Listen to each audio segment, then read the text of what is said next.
All right.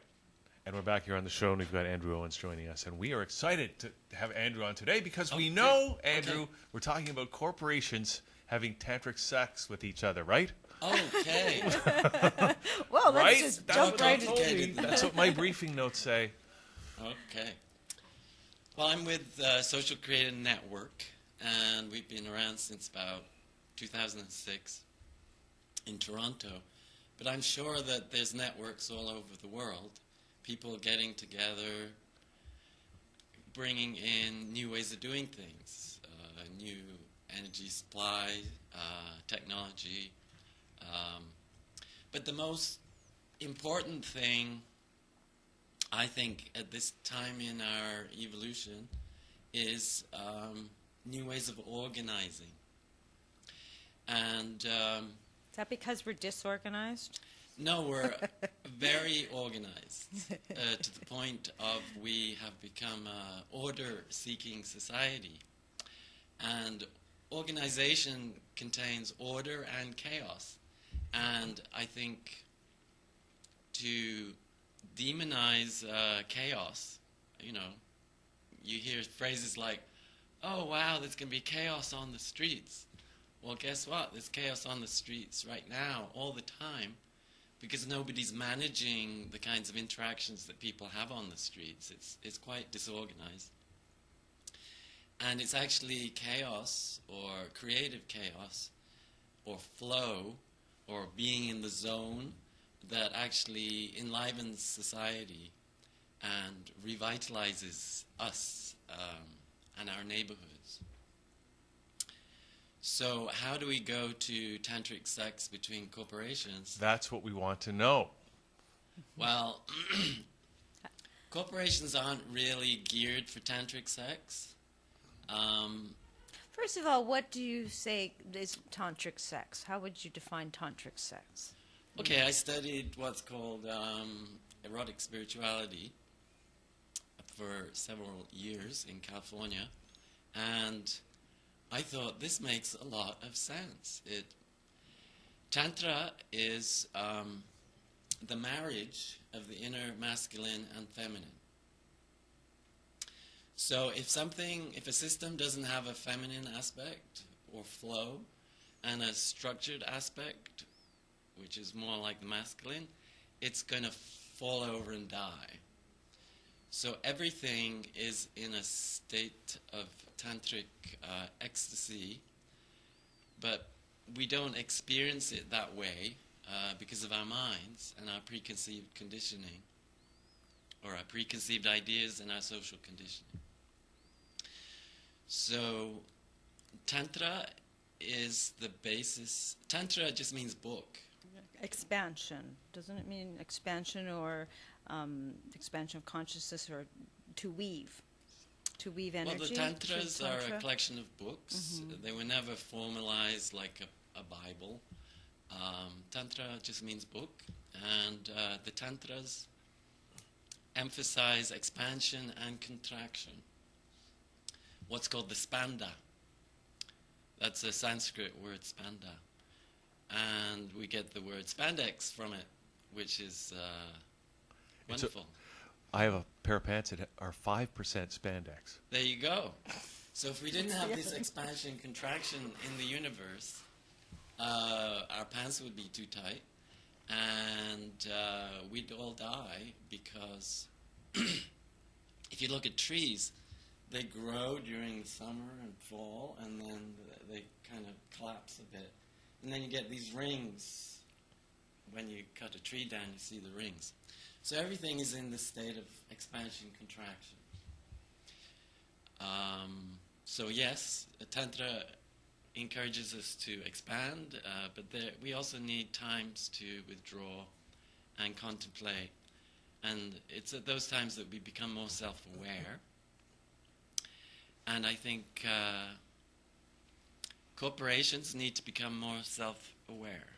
And business is an art form, and I think artists have a lot to bring to business.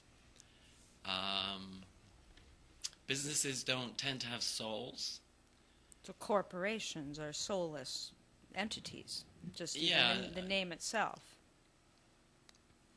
There are some people going around saying that corporations are organisms and we can apply biology to them. But corporations are more like plants, if you like. You know, you have like the Ford Motor Company plant.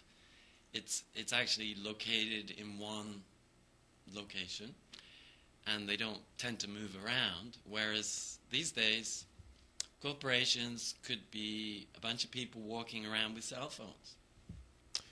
That's an interesting point, and in fact, I've looked into some of this stuff, and one of the things was there was a theory that the reason that corporations came into being was because they, by aggregating human resources and other resources, they offered every individual stakeholder in that organization economies of scale by putting them all together.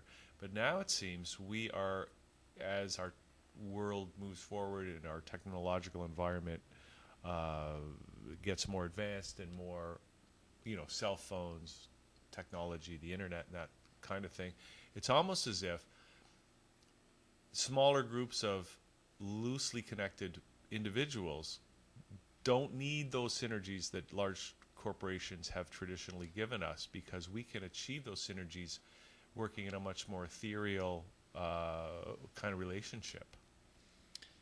Yeah, I would say efficiencies. I wouldn't say synergies necessarily. Synergies and synchronicities are becoming more common, I think. People are more soulful. And it's not until you have a real connection to what your life path is that you become soulful. The easiest way to understand a soul path is when what you want beautifully marries what society needs. Mm-hmm. Therefore, when we're on our soul paths, we're contributing the most that we have to society while really feeling fulfilled within ourselves. So there's more and more of regular folk who are soulful, and we don't have a way for these kinds of people to get together and produce things. Because corporations tend to be a pyramid structure, and there's nothing wrong with that. It's a system of delegation. And to complement that, to provide the other side, the more fluid side, I think networks are here to stay. Networks of people doing things together with cell phones or whatever, emails, very fluid, and it's called distributed decision making. So rather than a decision being made at the top of a pyramid and descending to the minions in the lower regions, a network is flat. It's more horizontal. And it's been adopted in business for maybe 40 years. But it really started to get sexy, more uptake when the internet came along and people said, hey, networks are extremely powerful. They're practically indestructible. The internet was created to be indestructible. Why don't we apply this to the way that we organize? So people got into what are called networked corporations, or empowerment is another word. Empowerment is when you embed yourself within a community that offers you resources and that there's an equal give and take. So I think we can go one step further and say, why don't we use neighborhoods as the unit of networking? So the Social Creator Network is bringing awareness to what's already happening around the world, and saying there is a way of anticipating what's going to come next. Love brings us together, but it doesn't necessarily give a direction. So love and light sort of come together to help us evolve. And light brings about understanding. It's a metaphor for enlightenment or a good philosophy that's very loving. So we need love on the planet. That's what brings us together and keeps things moving. But it doesn't necessarily evolve us. It's through understanding and new ways of organizing and new technologies, new ways of doing things that are going to create the future. So the Social Creator Network is saying, how about corporations having tantric sex? That means the masculine and the feminine come together. The structure and the fluidity come together and create a sustainable, juicy system.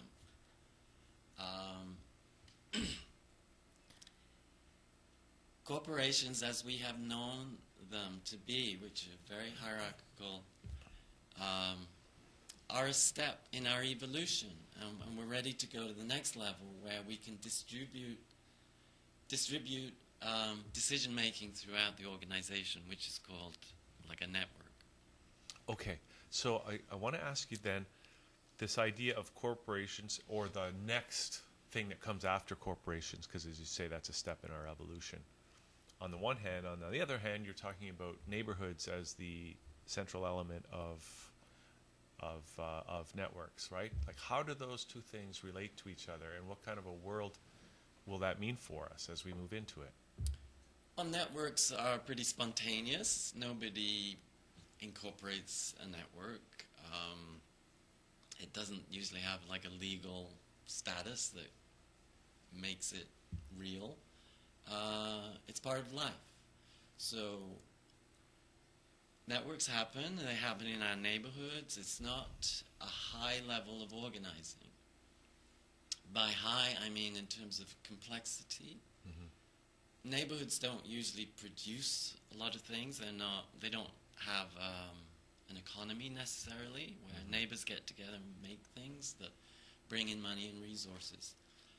So I think that's going to happen, and so networks are already in existence. What happens within networks is you get hubs. Mm-hmm. So my understanding is that creativity hubs are going to be happening all over the planet in response to changes in our economy.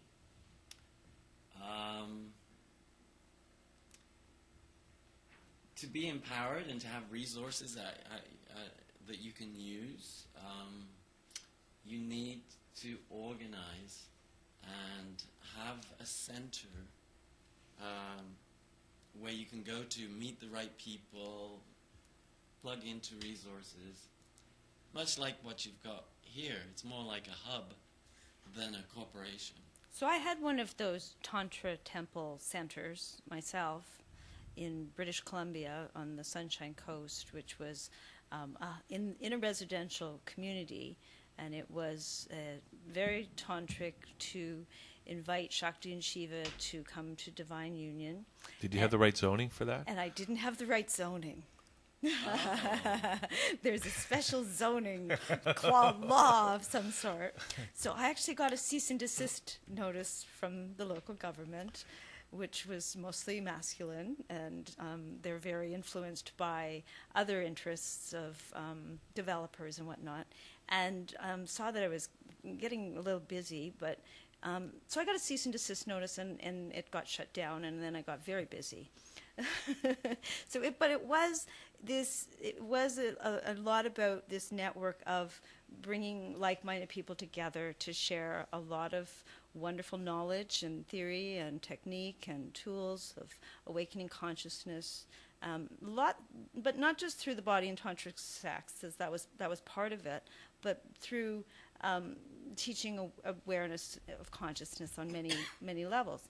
And I felt that this needed to be somewhere that every community had, because it was a safe, we called it inner sanctuary, which was all about going within so we don't go without.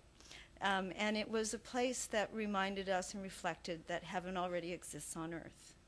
And it certainly was a heaven in many ways. I was just going to put mirrors, but we made it into a beautiful temple. And I imagined these temples worldwide, because the physical place allows people to gather, as we still are in a physical reality. And so that was one of the things that was part of it, was the coming up against the powers that didn't really want something like this, because they didn't have a file for it. We appealed, and we didn't win, but we went underground and became a mystery school, and it was very wonderful as a mystery school. So do you see these as physical hubs that would allow, it's a network, but many people of different cross-cultural. Yeah, soulful people, and we all have souls, people that are connected with their values, the things that they would live for, that they would die for, things that are really, really important to them, what I call values. These seem to be registered inside of us, and these values. And I'm also thinking that maybe we're influenced by shifting values as well as what we've got inside of us. People need places to go where you are encouraged to be soulful. Rather than following orders, you're actually going inside and seeing what would fulfill you. And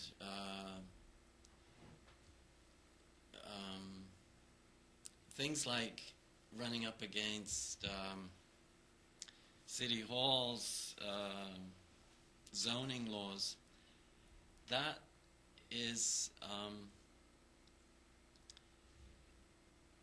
City Hall tends to deal with problems, and it doesn't look for necessarily a way of empowering citizens to come up with solutions.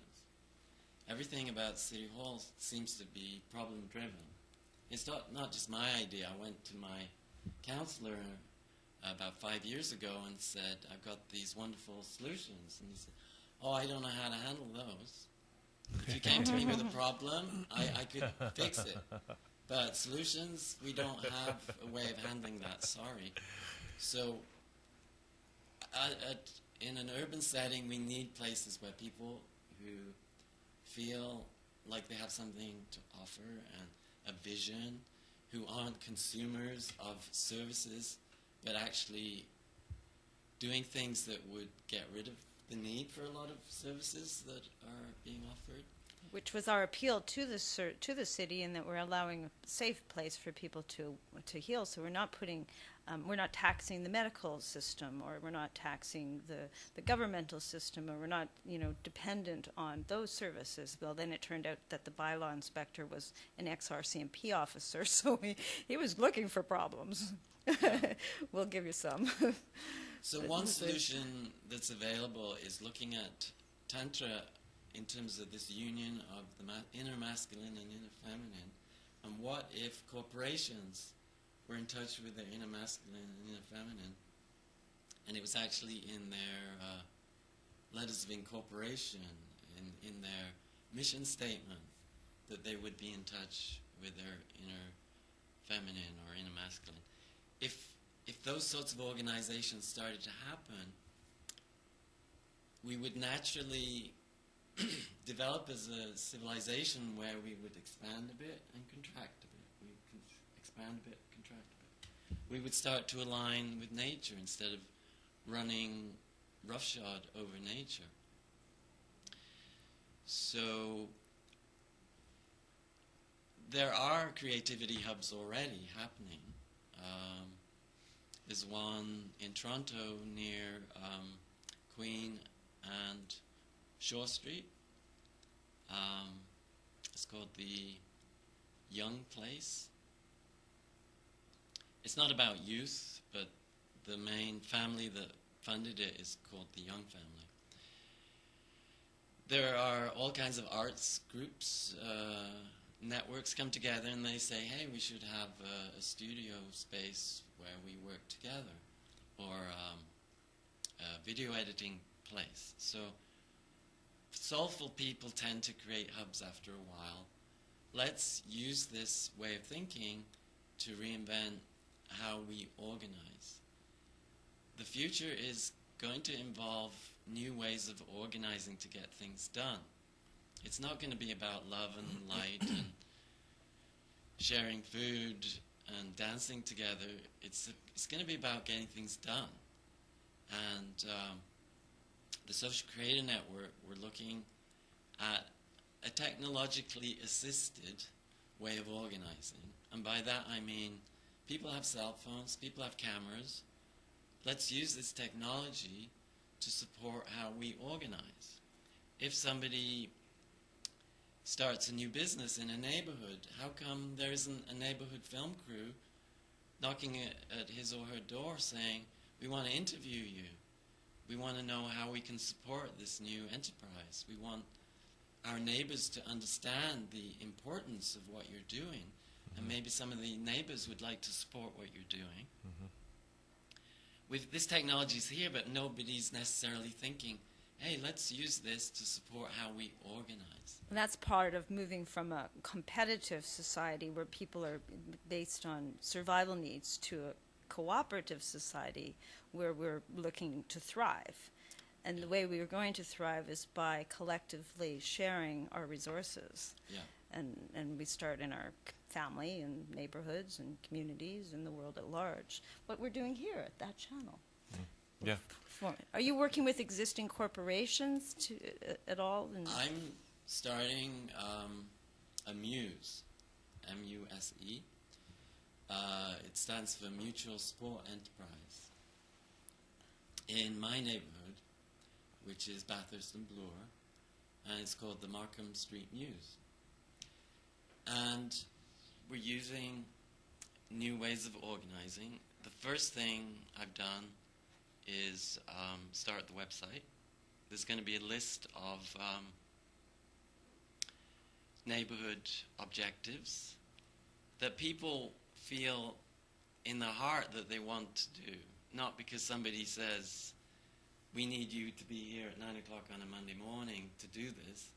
They want to do it, and the neighborhood's going to be behind them. So it's not going to be limited to people in that neighborhood, people who have other projects, because networks don't have an edge. They just keep going. So to put an artificial container around it wouldn't be natural. So other people from other neighborhoods can participate. I'd like to use underutilized spaces in the neighborhood. For example, galleries. We have maybe 4 or 5 galleries on Markham Street, part of Mervish Village. They're looking for people to populate their gallery and maybe buy some art. Wouldn't it be a great idea to have people using that space on a regular basis for meetings or for classes?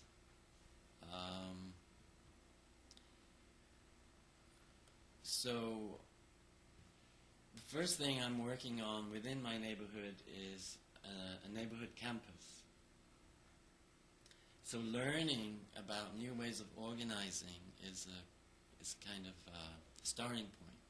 You know, I think one of the great things about, and I agree with you that we need new ways of organizing. And I think that one of the great advantages, if you or if someone can come up with a new way of organizing that works, is that you will have a competitive advantage. I know we're talking about competition again, but you know, the old will not be as effective or as efficient as this new way of organizing. So the old corporations that we decry will fall away in favor of a better system. a better way of I don't organizing. see them falling away because they work. Corporations, as we've known them, work. But they're more like plants. What hasn't happened yet is the furry mammals. You know, there was plants all over the world. When the mammals came along, who could do things much better than plants, it didn't mean that the plants all died. So, But mammals eat plants. yeah, selectively. And you're going to develop a mammal, and it'll eat some of those plants. Selectively, of course. Selectively. Well, I'm a chemist, and there's something called the nitrogen cycle. Yeah. And animals provide nitrogen through defecation and pissing. And this provides nutrients for the plants. Symbiotic. Yeah. Yeah. So we need social ecologies. We need to have a really great planet where soulful people get together and they create these dynamic, fluid organizations all about creativity and providing services to corporations in the sense of these pyramid structures. We can peacefully cohabit, and we're going to need one another. And I also believe self-awareness is where we understand new ways of organizing. Mm-hmm. So what is the self? It's a question that people have been asking for 5,000 years in India, for example. What is the self? Well, I studied chemistry in university, and for 14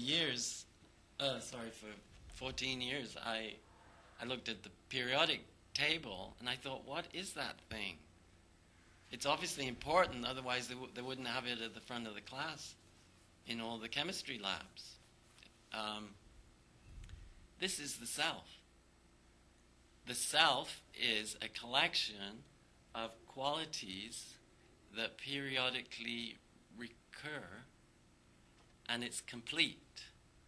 There's nothing really missing from it.